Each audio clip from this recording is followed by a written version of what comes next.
സംസ്ഥാനത്ത് അതിശക്ത മഴയ്ക്ക് സാധ്യത ഇന്ന് 5 ജില്ലകളിൽ ഓറഞ്ച് അലർട്ട് പ്രഖ്യാപിച്ചു.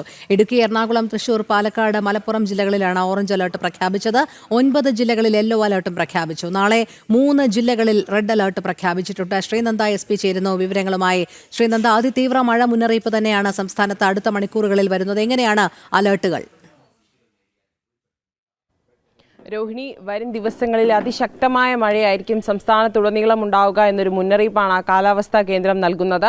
ഇന്ന് 5 ജില്ലകളിൽ ഓറഞ്ച് അലർട്ട് പ്രഖ്യാപിച്ചിട്ടുണ്ട്. ഇടുക്കി, എറണാകുളം, തൃശൂർ, പാലക്കാട്, മലപ്പുറം ജില്ലകളിലാണ് യെല്ലോ അലർട്ട്. മറ്റെല്ലാ ജില്ലകളിലും ഇത്രയും ജില്ലകളിലാണ് ഓറഞ്ച് അലർട്ട്. മറ്റെല്ലാ ജില്ലകളിലും യെല്ലോ അലർട്ടും പ്രഖ്യാപിച്ചിട്ടുണ്ട്. നാളെ അതിതീവ്ര മഴയാണ് കാലാവസ്ഥാ കേന്ദ്രം മുന്നറിയിപ്പിൽ നൽകുന്നത്. നാളെ 3 ജില്ലകളിൽ റെഡ് അലർട്ട് നൽകിയിട്ടുണ്ട്. ഇടുക്കി, പാലക്കാട്, മലപ്പുറം ജില്ലകളിലാണ് റെഡ് അലർട്ട്. 5 ജില്ലകളിൽ നാളെ ഓറഞ്ച് അലർട്ടും മറ്റ് ജില്ലകളിൽ യെല്ലോ അലർട്ടുമാണ് നൽകിയിരിക്കുന്നത്.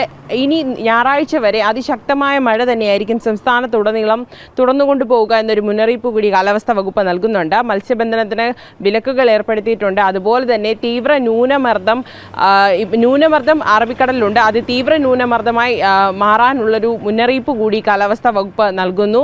മലയോര മേഖലയിലെല്ലാം പ്രത്യേക ജാഗ്രതാ നിർദ്ദേശങ്ങളൊക്കെ തന്നെ നൽകിയിട്ടുണ്ട്. നിരവധി ഇടങ്ങളിൽ നിരവധി നാശനഷ്ടങ്ങളൊക്കെ റിപ്പോർട്ട് ചെയ്തിരുന്നു. അതും വരും മണിക്കൂറിൽ അത് തുടരും എന്നൊരു മുന്നറിയിപ്പ് കൂടി കാലാവസ്ഥാ വകുപ്പ് നൽകുന്നുണ്ട്. മറ്റെല്ലാ ജില്ലകളിലും ശക്തമായ മഴയായിരിക്കും അടുത്ത 3 മണിക്കൂറിൽ ഉണ്ടാവുക എന്നൊരു നിരീക്ഷണമാണ് കാലാവസ്ഥാ കേന്ദ്രത്തിൽ നിന്നും. അതുപോലെ തന്നെ സമുദ്ര ഗവേഷണ പഠന വകുപ്പ് മത്സ്യബന്ധനത്തിന് പോകുന്നവർക്ക് വിലക്ക് ഏർപ്പെടുത്തിയിട്ടുണ്ട്. അവരോട് പോകരുതെന്നുമുള്ള നിർദ്ദേശങ്ങളൊക്കെ തന്നെ നൽകിയിട്ടുണ്ട്.